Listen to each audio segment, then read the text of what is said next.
जिंदगी में पीछे देखो और तब तक के लिए प्रभु का धन्यवाद करो और जीवन में आगे देखो और प्रभु पर विश्वास रखो, क्योंकि इस क्षण आप ठीक वही हैं जहां प्रभु आपको रखना चाहते हैं।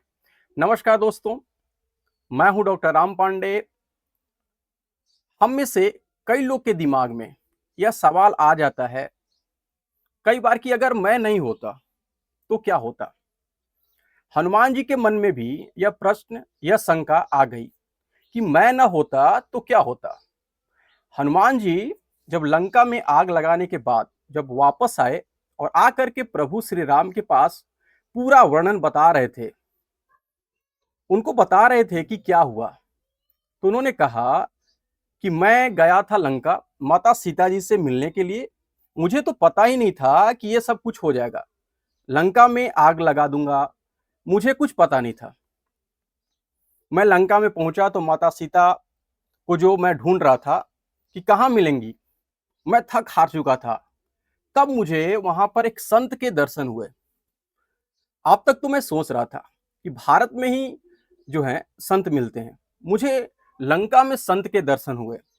और मैं तो सोचता था कि लंका निशिचर निकर निवासा, यहाँ कहाँ सज्जन कर वासा। लेकिन वहां संत विभीषण ने दर्शन दिए और मुझे उपाय बताया कि अशोक वाटिका में आपको जाना होगा, कैसे पहुंचना है वह सब बता दिया। तब प्रभु मुझे भरोसा हुआ कि आपकी प्रशंसा करने वाले, भक्ति करने वाले विश्व भर में और संत जन विश्व भर में मिलेंगे। प्रभु, जब मैं अशोक वाटिका में पहुंचा और वृक्ष पर बैठकर कि मैं प्रतीक्षा कर रहा था कि किस तरीके से माता सीता से संवाद करूंगा, क्या बताऊंगा, माता सीता को कैसे भेंट होगी, कैसे आपका संदेश पहुंचाऊंगा, तभी वहां पर रावण ने प्रवेश किया। रावण अपनी तलवार लेकर के आया और बड़ा क्रोध में था। रावण वो तलवार जो था वो लेकर के माता सीता की तरफ दौड़ा। मन में ऐसा जोश आया कि अभी आकर के इसका जो है वध कर देता हूं, इसी तलवार से इसकी गर्दन काट देता हूं।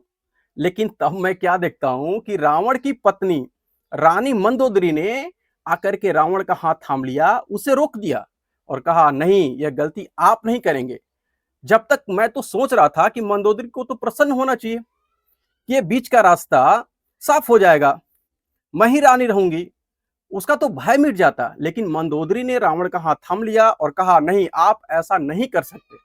मैं तब सोच रहा था कि मैं नहीं होता तो क्या होता, लेकिन मंदोदरी ने आकर के एक सबसे बड़ा संदेश दिया कि तुम नहीं होते तब भी वहां माता सीता की रक्षा हो जाती। प्रभु, जब रावण के सैनिक मुझे लेकर के जा रहे थे तब भी मेरे मन में बहुत कुछ प्रश्न उठ रहे थे। तभी मैंने सुना कि त्रिजटा नाम की एक और संत थी, वहां जो कह रही थी कि एक बंदर आया है और लंका में आग लगाएगा।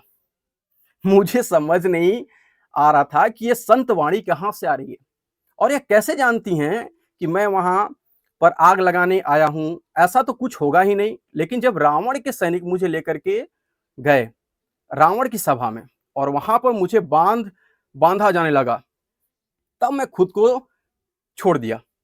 मैंने कहा, नहीं, अब कुछ नहीं करना, मैंने जो करना था करके देख लिया, जो होगा देखा जाएगा। मुझे बांध दिया गया, रावण के सैनिक आए मेरी तरफ मुझे मारने के लिए, तब भी मैंने खुद को बचाने की तनिक भी प्रयास नहीं किया, तनिक भी चेष्टा नहीं की, क्योंकि मुझे पता था आपका जो निर्णय है, जो आपकी युक्ति है, जो आपकी योजना है, वो मेरी समझ से परे है। तभी मैं क्या देखता हूं कि विभीषण जो हैं वो अपने सिंहासन से उठते हैं और कहते हैं कि दूत को मारना अनीति होती है, इसलिए मुझे मारा नहीं जाता है, मेरी रक्षा हो जाती है। कौन रक्षा करता है? रावण की पत्नी माता सीता की रक्षा करती हैं, रावण का भाई मेरी रक्षा करता है। और मुझे समझ में आता है कि मैं नहीं होता तो क्या होता, तब भी सब कुछ ठीक होता। और प्रभु, आश्चर्य तो तब हुआ जब रावण ने आदेश दिया अपने सैनिकों को कि इस बंदर की पूंछ में कपड़ा बांध करके, तेल डाल करके, घी डाल करके आग लगा दो। तब मुझे समझ आया कि वह संतवाणी त्रिजटा जी ने क्यों कहा था कि एक बंदर आया है जो पूरी लंका जला देगा। मैं तो जलाना ही नहीं चाहता। मुझे कहाँ पता था कि कपड़ा कहाँ मिलेगा, तेल कहाँ मिलेगा, आग कहाँ से लाऊँगा, क्या करूँगा? मुझे कुछ समझ नहीं था। लेकिन प्रभु, मैंने उस दिन समझ लिया कि आपको जो कार्य कराना होता है, वो कार्य आप रावण से भी करा लेते, तो मैं तो कार्य कर ही दूँ। बहुत छोटी-सी कथा है, बहुत छोटा-सा रामायण का प्रसंग है, जो आँखें खोल देता है और बताता है कि कई लोग जो सोचते हैं कि मैं नहीं होता तो क्या होता? मैं ना होता तो पता नहीं क्या हो जाता। आप नहीं होंगे तब भी सब कुछ ठीक रहेगा। आप हैं तब भी सब कुछ ठीक रहेगा, क्योंकि हम सब निमित्त मात्र हैं। प्रभु ने हम सबको अपने-अपने किरदार में भेजा है। इसलिए ज़्यादा सोचना बंद कीजिए। एक बार फिर से वही बात प्रभु की भक्ति के साथ, ऊपर वाले के आशीर्वाद के साथ, अपनी मेहनत के साथ, अपनों के प्यार के साथ मस्त रहिए, बिंदास रहिए और अपने लक्ष्य पे फ़ोकस करिए और जहाँ जाना है, प्रभु आपको पहुँचा देंगे। नमस्ते, जय हिंद, वंदे मातरम।